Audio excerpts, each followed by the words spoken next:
बिस्मिल्लाहिर्रहमानिर्रहीम। आज हम 10वीं जमात की उर्दू की किताब की गज़ल नंबर 1 पढ़ेंगे। शायर का नाम है हज़रत मोहानी। हज़रत मोहानी की गज़ल पढ़ने से पहले हम मुश्किल अल्फाज के मायने देखेंगे ताकि गज़ल को समझने में हमें आसानी हो। अल्फाज मायने है मुसीबत मुराद है आफत, आरज़ू तमन्ना, दयार मतलब गली ऊंचा शहर, बाग कहते हैं हवा को, राहत फजा खुशी को ज्यादा करना। राहत मुराद है खुशी और फजा फजूल से निकला है किसी चीज को बढ़ाना, खुशी को ज्यादा करना।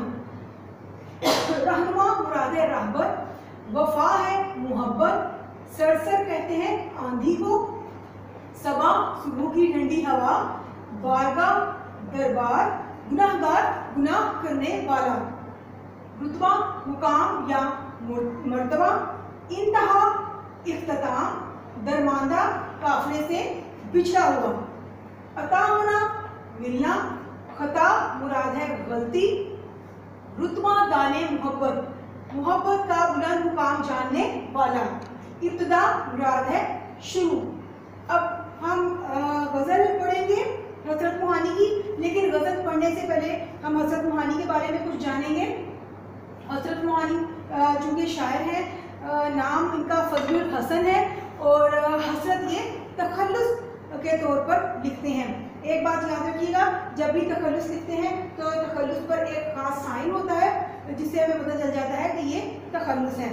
तो तखल्लुस उनका हसरत था, उनको रईसुल मुतवज़्ज़लीन का खिताब दिया गया। वो क्यों दिया गया? क्योंकि जो हज़रत मोहानी थे 1875 में पैदा हुए।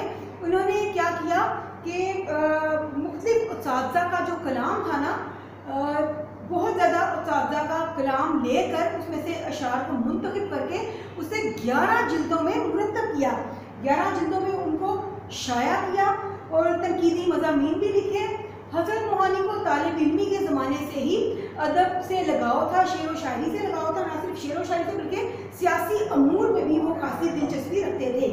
1908 में मुल्क के सियासी हालात में हिस्सा लेने की बिना पर हुकूमत ने उनको बागी करार दे दिया, क्योंकि हज़रत मोहानी ने एक नारा लगाया जो था इनकलाब जिंदाबाद। हज़रत मोहानी चूँकि बड़े सगीर पाको हिंद की आज़ादी और मुसलमानों के हकूक़ के लिए आवाज़ बुलंद करते थे, तो उन्हें बागी कहा गया। उन्होंने अपनी शायरी में भी इस चीज़ का जिक्र किया तो उन्होंने इनकलाब जिंदाबाद का नारा लगाया। और वो वाहिद शख्स है जिन्होंने कामिल आज़ादी, मुकम्मल आज़ादी का नारा लगाया कि हमें कुछ हकूक़ नहीं चाहिए, हमें बड़े सगीर की मुकम्मल आज़ादी चाहिए। और ताजे बरतानिया मतलब अंग्रेज़ों से कहा कि वो हिंदुस्तान को छोड़ के चले जाएं और बड़े सगीर पाको हिंद को हमारे हवाले कर दें। अब हज़रत मोहानी जो है, चूँकि ये एक बागी शायर थे, हुकूमत वक्त के ख़िलाफ़ लिखते थे, क्योंकि उन्होंने बड़े सगीर पाको हिंद पर कब्ज़ा किया हुआ था और ख़ास तौर पर मुसलमानों के हकूक़ और मफादात के बारे में हज़रत मोहानी लिखते थे। हज़रत मोहानी ने एक अखबार जारी किया उर्दू मोहल्ला के नाम से, जिसमें उन्होंने हुकूमत वक्त के ख़िलाफ़ लिखा। तो ना सिर्फ उनके अखबार को बंद कर दिया गया, बल्कि जिस प्रेस में से वो अखबार निकलता था उस प्रेस को भी जब्त करके उसको भी ख़त्म कर दिया गया।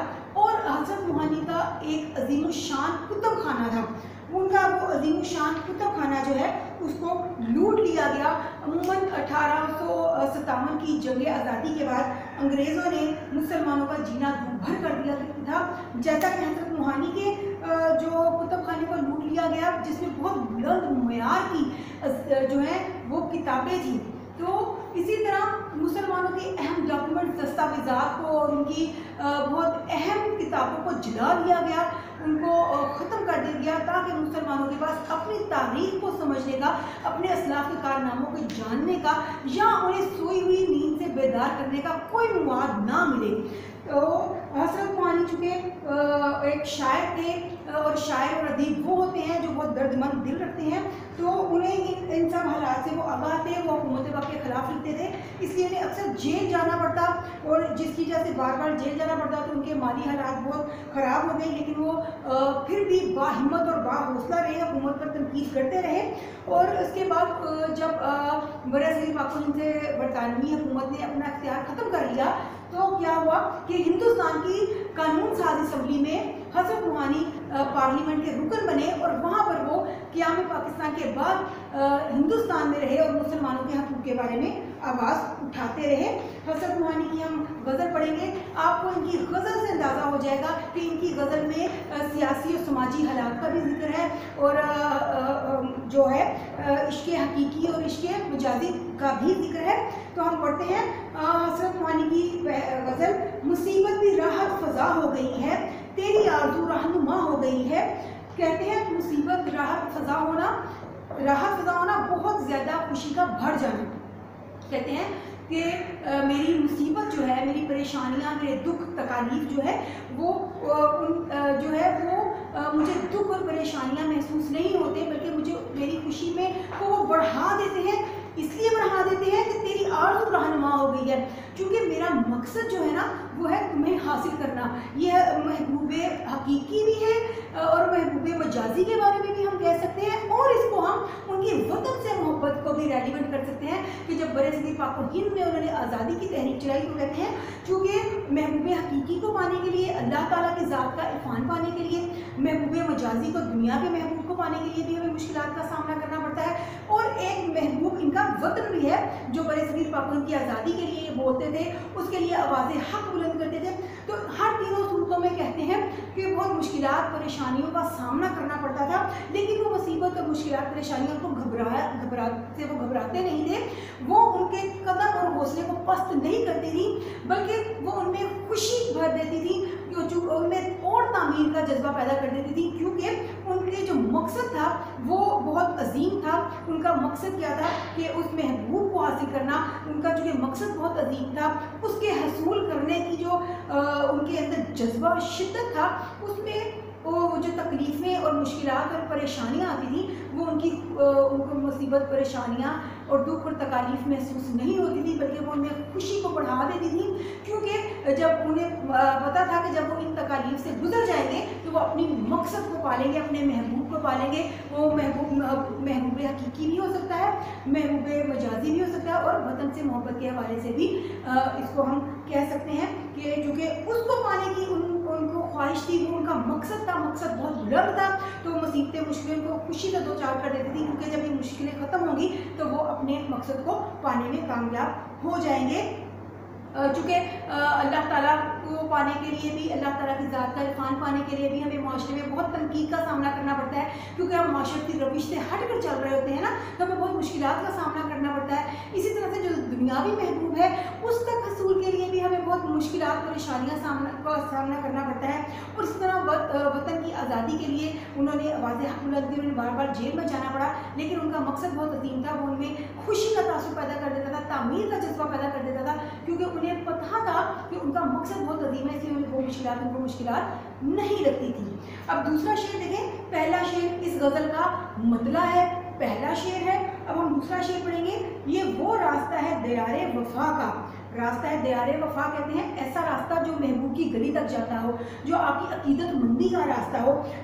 ठीक है, वो कहते हैं जहाँ बातें सरसर सबा हो गई है। बातें सरसर क्या है? जो आंधी जैसी हवा है ना, वो उनको ठंडी महसूस होना शुरू हो गई। कहते हैं जब अल्लाह ताला को पाना हो ना, अल्लाह ताला की ज़ात का इरफान पाना हो, तो हमें बहुत मुश्किलात और परेशानियों का सामना करना पड़ता है। क्योंकि हम दुनिया से कट जाते हैं ना, तो दुनिया वाले हमें तंज और ताने का निशान पर अपने हदफ पे रखते हैं, उसका निशान बनाते हैं, हम पे तंज करते हैं।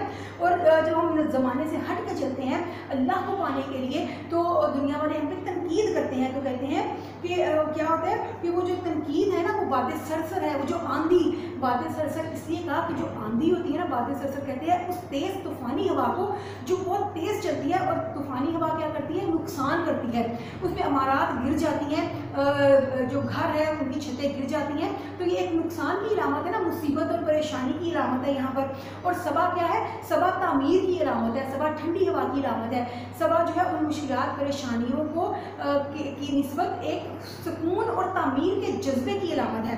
तो क्या कहते हैं उन्होंने, क्या ये तशबीह दी है दियारे वफा को, कहते हैं कि जो उनका रास्ता है ना, महबूब को पाने की जो मुश्किलात और तकलीफ़ें उठाना पड़ती हैं ना, उसके उस रास्ते तक पहुंचने के लिए, अपने वतन की आज़ादी की जद्दोजहद के लिए जो मुश्किलात और परेशानियां उन्हें उठानी पड़ती हैं ना, उस दियारे वफा उन्होंने कहा है उस रास्ते को जो उनके महबूब की गली तक जाता है, या उनका वतन है उनका महबूब, जिसको पाने के हसूल के लिए उन्हें जो मुश्किलात परेशानियों का सामना करना पड़ता है ना उस रास्ते में। तो कहते हैं वहाँ की जो तेज़ आंधियाँ हैं ना, उस तक पहुँचने की जो मुश्किलात और परेशानियाँ हैं वो उनको ठंडी हवा के झोंके की तरह लगती हैं। वो मुसीबतें और परेशानियाँ उनके कदम नहीं रोक लेती, बल्कि वो उनमें तामीर का जज्बा पैदा कर देती हैं, वो उन्हें और कुछ कम दिखाने का जज्बा पैदा करती हैं, उनकी हिम्मत और हौसले को बढ़ा देती हैं। तो कहते हैं ये वो रास्ता है, चूँकि ये वो रास्ता है जो उनका मकसद है। उनका मकसद क्या है, अल्लाह ताला की ज़ात को पा लेना, अल्लाह ताला की ज़ात का इरफान पा लेना, उसके राज़ और भेदों को जानना, या दूसरा मायने ये है कि उनको अपनी वतन से इतनी मोहब्बत है कि उसकी आज़ादी के लिए जो ये रास्ता है उसकी मुश्किलात परेशानियाँ जो आंधी है ना वो भी उनको क्या लगती है, सुबह की ठंडी हवा का झोंका लगती है। अब तीसरा शेर देखिए, मैं दरमांदा इस बारगाहे अता का, गुनाहगार हूँ एक खता हो गई है। इसमें हज़रत इब्राहीम अलैहिस्सलाम का वाक़या बयान किया गया है। जब अल्लाह ताला ने हज़रत इब्राहीम, ये आप कहेंगे इसमें कलमी इस्तेमाल हुई है हज़रत इब्राहीम की, कि हज़रत इब्राहीम अलैहिस्सलाम ने जो है अल्लाह ताला ने उनको जन्नत में जब उतारा तो उन्हें एक दरख्त का फल खाने से मना फरमाया। तो हज़रत चूँकि इंसानी फितरत है ना, तो जिस चीज़ से मना किया जाए उसके बारे में तजस्सुस बढ़ता है। तो चूँकि शैतान ने भी उनको वरगलाया कि खा लो कोई बात नहीं, तो उन्होंने शैतान के वरगलाने पर उस फल को खा लिया। तो अल्लाह ताला ने उनको उस गलती की सज़ा के तौर पर दुनिया में भेज दिया।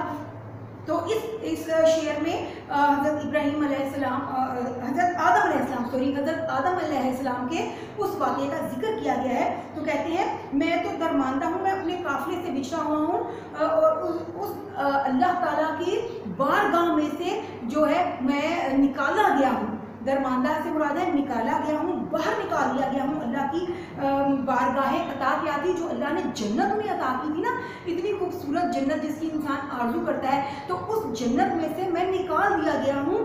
मैं क्योंकि मैंने एक गुनाह किया था, मुझसे एक गलती सरजद हो गई थी, तो मैं अल्लाह ताला की बारगाह से निकाला गया हूँ अपनी गुनाह और खता की बिना पर, क्योंकि अल्लाह ताला ने मुझे मना किया था, लेकिन मैंने शैतान के बरगलाने पर वो फल खा लिया।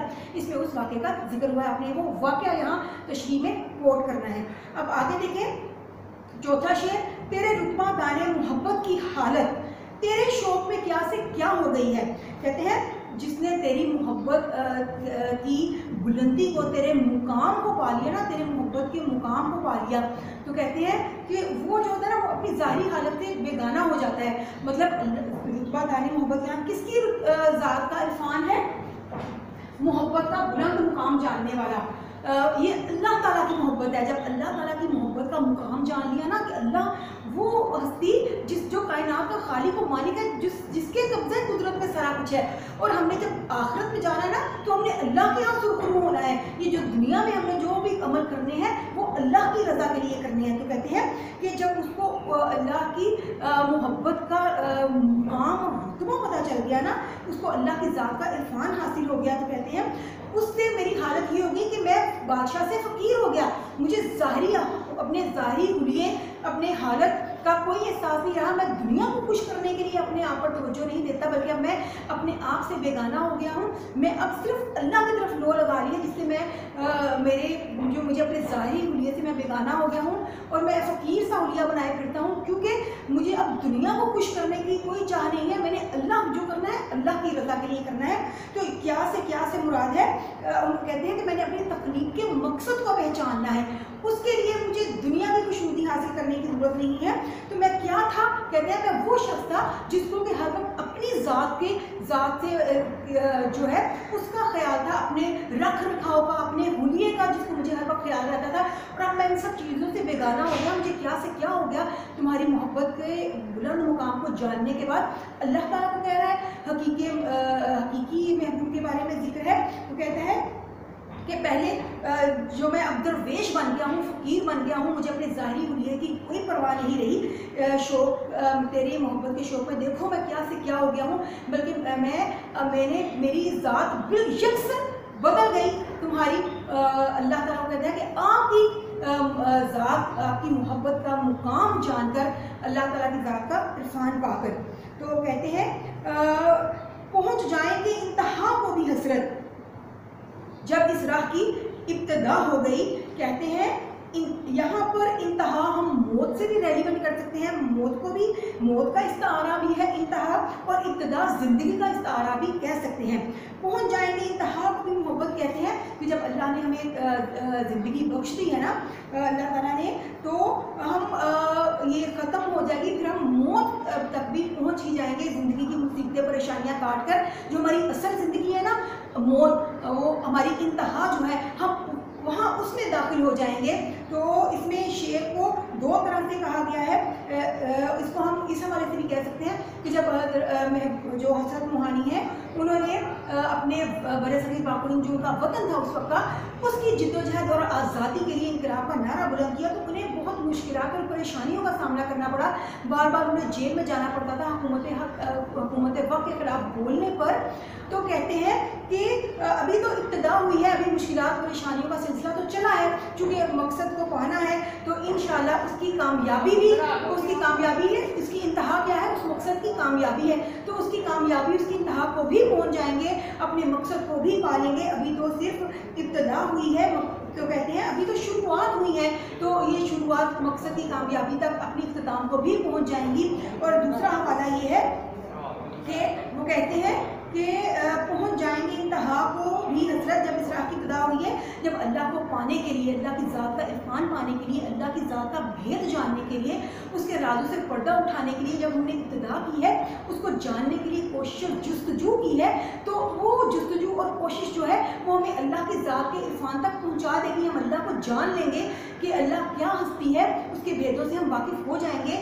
इंतहा से मुराद है हम अपने मकसद के हसूल को पा लेंगे, अपने मकसद को पाने में कामयाब हो जाएंगे, हम अल्लाह से लो लगा लेंगे। तो कहते हैं कि उसको अल्लाह की ज़ात के इरफान को पाने के लिए जो हमने इब्तिदा की है ना, शुरुआत की है, तो वो इंतहा जो है वो इख्तिताम तक पहुँच जाएंगे, हम अल्लाह की ज़ात का इरफान पा लेंगे। तो कहते हैं कि तेरे शौक़ में क्या से क्या हो गई है। वो कहते हैं कि पहले वो बहुत दुनियादार थे, हज़रत मोहानी बहुत दुनियादार थे, दुनिया से बहुत मोहब्बत थी। क्या हुआ, जब उन्हें अल्लाह से लो लगा ली तो दुनिया से उनका दिल उठ गया, तो दुनिया से उनकी मोहब्बत उठ गई, और क्या हो गया कि वो अल्लाह की तरफ से लो लगा ली, और क्या से क्या हो गए, जो एक दुनियादार इंसान थे वो एक फ़कीर हो गए, अल्लाह से उन्होंने लो लगा ली। अब हमने हज़रत मोहानी की ये गज़ल पढ़ी, आखिरी शेर को मक्ता कहते हैं, और मक्ता में हमेशा शायर अपना तखल्लुस इस्तेमाल करता है। हज़रत मोहानी और उनकी शेरी इसलूब से वाक़फ़ियत दें। हज़रत मोहानी की जब आप गज़ल पढ़ेंगे ना, तो इसमें आपको क्या होगा, आपको हज़रत मोहानी की गज़ल में तरन्नुम और नगमगी महसूस होगी। जो उनका शेरी असलूब कहते हैं, लिखने का तरीका, तो उनके लिखने का तरीका क्या है, बहुत सादा और आसान है। आप देखें, आप जब इसको पढ़ते हैं तो आपको आसानी से समझ आ जाती है। अल्फाज का चुनाव बहुत अच्छा किया है, आम सादा फहम अल्फाज इस्तेमाल किए हैं, और क्या है कि उसमें शेरी असलूब उनका क्या है कि उसमें नगमगी है। उनके शेरी असलूब में हम जब पढ़ते हैं तो हमें तरन्नुम का एहसास होता है, और उसमें सलासत और रवानी है, हम उसको पढ़ते जाते हैं। कोई ऐसे पेचीदा मोटे मोटे अल्फाज नहीं है कि हमें इसको समझने में बहुत मुश्किल हो, सलासत और रवानी है, हम उसको पढ़ते जाते हैं, समझते जाते हैं आसानी से।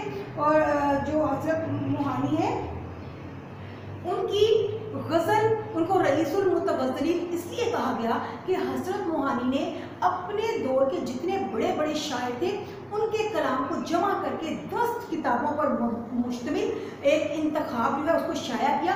जब उन्होंने अपने ज़माने के बहुत बड़े बड़े शायरों को पढ़ा तो उनकी शायरी में भी उन बड़े बड़े शायरों की खसूसियात आ गई। उन शायरों की शेरी खसूसियात भी हज़रत मुहानी की शायरी में आ गई, जिसने उनकी शायरी को बहुत बुलंद मियार की शायरी बना दिया। क्योंकि उन्होंने बहुत बड़े बड़े शायरों के कलाम की खसूसियात को अपने कलाम में समोया, इसलिए उनका शेरी इसलूब नहायत रवां सलीस है और उसमें नग़्म भी है, उसमें सलासत है, रवानी है और जमालियाती हुस्न है उसके अंदर। ठीक है, जो हज़रत मुहानी है उनकी गज़ल में आम रवायती गज़ल के तौर पर इश्क व आशिकी के मज़ामीन भी है और उसमें थोड़े सियासी और समाजी हालात के हमें थोड़े थोड़े मनाज़िर भी नज़र आते हैं उनकी शेर व शायरी में। इसके अलावा हज़रत मुहानी ने नाते भी लिखी। अब सियासी रंग भी है उनकी शायरी में, लेकिन वो इतना गालिब नहीं है कि जो हमें पढ़ने में मज़ा ना दे, बल्कि उन्होंने अपनी गज़ल में सियासी रंग को इस तरह से ढाला कि जब हम पढ़ते हैं तो हमें दिलचस्पी महसूस होती है, हम उसको पढ़ के बोर नहीं होते। अब हज़रत मुहानी की हमने गज़ल में शेरी से वाक़िफ़ हासिल की। अब हम पढ़ेंगे कि गज़ल से क्या मुराद है। गज़ल जो है वो ऐसी चीज़ को कहते हैं जिसमें औरतों के बारे में बात की जाए या औरत की ज़ुबान में बात की जाए। अमूमी तौर पर पहले जब गज़ल का इर्तिक़ा हुआ, गज़ल जब शुरू हुई, गज़ल लिखना शुरू की गई, तो गज़ल में औरतों के बारे में जिक्र किया जाता, हुस्न और इश्क के मामलात का जिक्र किया जाता था गज़ल में। लेकिन आहिस्ता आहिस्ता गज़ल ने जब तरक्की की तो हमारे शायरों ने गज़ल के अंदर बहुत से फ़लसफ़ियाना मज़ामीन कहे, इसमें तसव्वुफ़ के बारे में लिखा गया और जैसा कि आपने हज़रत मुहानी को पढ़ा, इसमें सियासी समाजी हालात को बयान किया गया और ज़िंदगी की हकीकतों और उसके ज़िंदगी के मसाइब और परेशानियों का जिक्र किया गया। तो गज़ल ने तरक्की याफ्ता सूरत जब शक्ल इख्तियार की तो उसने मुआशरे में से मुख्तलिफ मौज़ूआत को लेकर मुआशरे की हकीकतों को गज़ल में समझा। गज़ल से मुराद औरतों की ज़ुबान में बातें करना या औरतों के बारे में बातें करना, और जब जो हिरन जब मुसीबत परेशानी की कैफियत में जो आवाज़ निकालता है उसको भी हम गज़ल कहते हैं। अब मतला क्या है, हमेशा गज़ल के पहले शेर को या नज़्म के पहले शेर को हम मतला कहेंगे, आखिरी शेर को हम हमेशा मक्ता कहते हैं। मक्ता में अमूमन शायर अपना तखल्लुस इस्तेमाल करता है। काफिया क्या होता है, काफिया हमेशा रदीफ से पहले आता है। काफिया गज़ल या नज़्म में वो अल्फाज होते हैं जो हम आवाज़ होते हैं। जैसा कि हम हज़रत मुहानी की अगर ये गज़ल पढ़ें तो इसमें जो है फ़ज़ा और सबा, ख़ता, क्या, इब्तदा, सब में देखिए अलीफ की साउंड आ रही है, एक नगमगी है, एक अहम अल्फाज लग रहे हैं। इनमें जो है वज़न अल्फाज में अल्फाज का जो तवाज़ुन है ना वो बरकरार है, हम अहम अल्फाज हैं। तो काफिया ऐसे अल्फाज को कहते हैं जो हम अहम हो, जिनका सौती तासुर एक जैसा हो, जो हमें पढ़ने में नगमगी महसूस हो, जिनके अल्फाज जो है वो एक जैसे हो, एक जैसी साउंड देते हो, एक जैसे ना हो, एक जैसी आवाज़ निकालते हो, जिनमें सौती अहम हो। और काफिया हमेशा रदीफ से पहले आता है। रदीफ क्या होती है, किसी भी नज़म या गज़ल के शेर के जो आखिरी अल्फाज होते हैं ना, जो आखिरी लफ्ज़ बार बार होता है आता है, जैसे हो गई है, हो गई है। आप देखिए हमें हर दूसरे शेर में, शेर के दूसरे मिसरे में ख़ास तौर पे हो गई है मुसलसल आ रहा है, तो ये क्या है, ये रदीफ है। जो अल्फाज शेर के आखिर में मुसलसल आए वो रदीफ होते हैं, और रदीफ से पहले काफिया आता है हमेशा, और काफिया हम आवाज़ अल्फाज होते हैं। एक बात और आपको बताऊं, काफिया जो है वो शेर की में ज़रूरी होते हैं, चाहे वो नज़्म भी हो, और रदीफ बाज़ दफ़ा नहीं भी होती, लेकिन काफिया बहुत ज़रूरी होता है। काफिया हम आवाज़ अल्फाज होते हैं। अब हम आपने इस गज़ल के बारे में पढ़ा, असल में इस गज़ल का बैकग्राउंड और हज़रत मुहानी की जो शायरी है उसको पढ़ने से पहले हमें हज़रत मुहानी का बैकग्राउंड देखना है कि हज़रत मुहानी क्या है। वो 1875 में पैदा हुआ ना, तो उनसे पहले 1857 में एक जंग आज़ादी हुई थी, जिसमें हिंदू और मुसलमानों ने मिलकर अंग्रेज़ों के खिलाफ एक तहरीक चलाई थी। लेकिन हुआ ये था कि उस तहरीक के इख्तिताम पर अंग्रेज़ों ने, हिंदू तो पीछे हट गए और उन्होंने सारा मलबा मुसलमानों पर गिरा दिया, और अंग्रेज़ों ने मुसलमानों को अताब का निशाना बनाया। मुसलमानों के जो है घर बार जो है वो लूट लिए गए, उनको शहीद कर दिया गया, कत्ल व गारतगरी का सिलसिला रखा, और मुसलमानों को बहुत दबा दिया गया, ज़िंदगी के हर मामले में उनको पीछे रखा जाता। तो हज़रत मफादात के लिए बोले, और ना सिर्फ उस वक्त बल्कि जब पाकिस्तान बन गया तो उस वक्त रूहानी हिंदुस्तान में रहे और वहाँ की रुकने कानून साज असम्बली के रुकन रहे और मुसलमानों के हकूक़ और मफादात के बारे में वो वहाँ पर बोलते रहे। तो जब हम हज़रत रूहानी की ये गज़ल पढ़ेंगे तो देखिए इसमें हम इसकी जब तशरीह करेंगे तो हम महबूब हकीकी और मजाजी दोनों का हवाला भी दे सकते हैं बाज़ अशार में, और अपने वतन भी उनका महबूब है जिसके लिए उन्होंने स्ट्रगल की, उनमें मुसीबतें आई, जो मुसीबतें उनको मुसीबतें नहीं लगती, उनमें कम हिम्मती नहीं पैदा करती, उनके जो है उनको उनका हौसला बल्कि बढ़ा देती हैं, उनकी खुशी में इजाफा कर देती हैं। इसलिए क्योंकि वो खुशी उनके मकसद को पाने के लिए है ना, कि जब वो इन मुसीबतों से गुजर जाएंगे ना, वो खुश इसलिए होते हैं कि जब वो इन मुसीबतों से गुजर जाएंगे तो क्या होगा, वो अपना मकसद पालेंगे, अपने महबूब हकीकी को पालेंगे या अपने महबूब मजाजी को पालेंगे, अपने वतन की तहरीक की जो आज़ादी चला रही है उस आज़ादी को पालेंगे। इसलिए मुसीबतें परेशानियाँ उनकी खुशी को बढ़ा देती हैं, क्योंकि उन्हें पता है, इसलिए बढ़ा देती हैं कि आखिरकार ये मुश्किल परेशानियाँ ख़त्म हो जाएंगी और मंजिल को वो पा लेंगे। अब इसमें एक बात और याद रखें, शायर जो मुख्तलिफ चीज़ों को तशरीह, इसमें शायर ने क्या किया है, इंतहा और इब्तिदा जो है उनकी, इंतहा जो है ये मौत को भी रिप्रेजेंट कर सकती है, उसका भी इस्तारा हो सकती है, और इब्तिदा जो है ज़िंदगी का इस्तारा भी हो सकती है। इसके अलावा इंतहा और इब्तिदा जो है ये इंतहा जो है ये मकसद की नाकामी और इब्तिदा मकसद की कामयाबी की तरफ भी इशारा हो सकती है।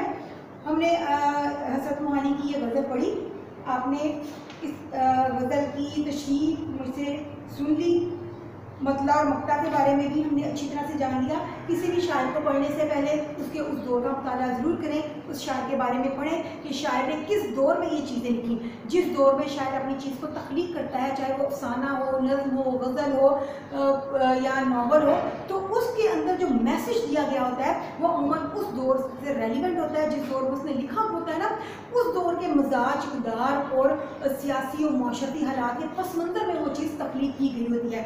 जैसा कि यहाँ पर हमें जब वादे सरसर सबा हो गई तो इसमें हम ये हवाला दे सकते हैं, क्योंकि वो 1857 की तहरीक आज़ादी के लिए काम कर रहे थे ना, तो उसकी मुश्किलात परेशानियाँ उनको ठंडे झोंके की तरह लगती थी, कभी उनमें उनको कमज़ोर नहीं करती थी, जो बार बार उन्हें जेल में जाना पड़ता था, वो सौतें उठानी पड़ती थी, और उसकी वजह से उनके माली हालात बहुत कमज़ोर हो गए थे, तो वो उनमें कम हिम्मती नहीं पैदा करते थे, बल्कि क्या है उन्हें ठंडी हवा की झोंके की तरह लगती थी, क्योंकि उन्हें पता है कि जिस रास्ते पर वो चल रहे हैं ना, ये महबूब की गली तक जाता है, ये उनके मकसद की कामयाबी तक जाता है, ये वफा का रास्ता है, मोहब्बत का रास्ता है, उस अकीदतमंदी का रास्ता है जिससे उनकी महबूब, जिनसे उनके महबूब की ज़ात वाबस्ता है, और महबूब उनका मुल्क भी हो सकता है, महबूब हकीकी भी हो सकता है, और महबूब मजाजी भी हो सकता है। अब जो हमने ये शेर पढ़ा, तेरे रुतबा दाने मोहब्बत की हालत तेरे शौक पे क्या से क्या हो गई है, तो इसमें भी आप दुनिया के हवाले से भी कह सकते हैं कि दुनिया में चूँकि उसको अपने जाहो जलाल, मुशान और मर्तबे का